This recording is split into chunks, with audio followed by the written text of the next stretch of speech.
a fine shot.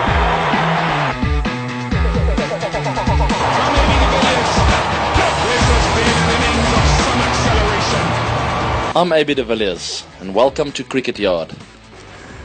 If I could have my career over again, this would be the first shot that I'll teach myself. It's the late block. Once you can play this shot, everything else will come naturally to you. So for the first 5 years of my international career, only at the age of 25 did I learn how to play this shot. I'll never forget in Ahmedabad in India in 2008 when I scored a double 100.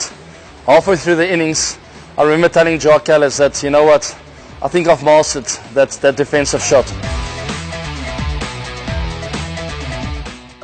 It's going to sound funny, but I look to play this shot pretty much with every ball I face. Except for when funny shots come in like the lap or the reverse lap. With every shot I play, I set up to play a really late defensive stroke. If I have that base in place, the rest comes in naturally. The rest follows much better. The minute I'm a little bit naughty, and sometimes I am, I find the other shots much tougher, really much harder.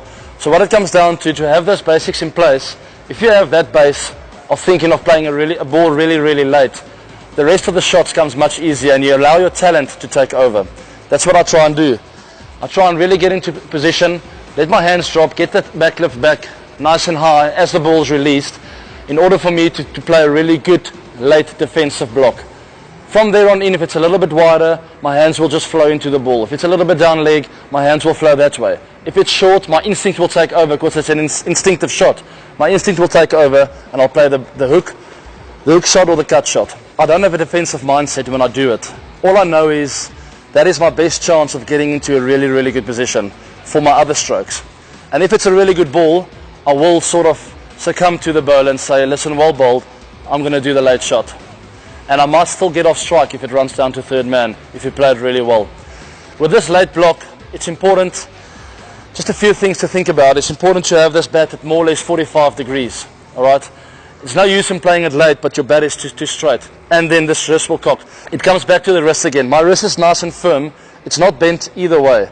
For my wrist to be firm with a late block, if I'm playing it late, the bat will automatically be at 45 degrees. And that's vital when you're playing a late block, not to go and fetch it. Big problem is you can't rely on a wicket, especially if it's a green wicket. You can't rely on the wicket and just go hard at it with your hands. You got to allow it to come to you, and from there on your instincts will take over. So that's why I allow the ball to come to me, and that's why I want to play the late block shot, because I know that it makes my other shots so much better.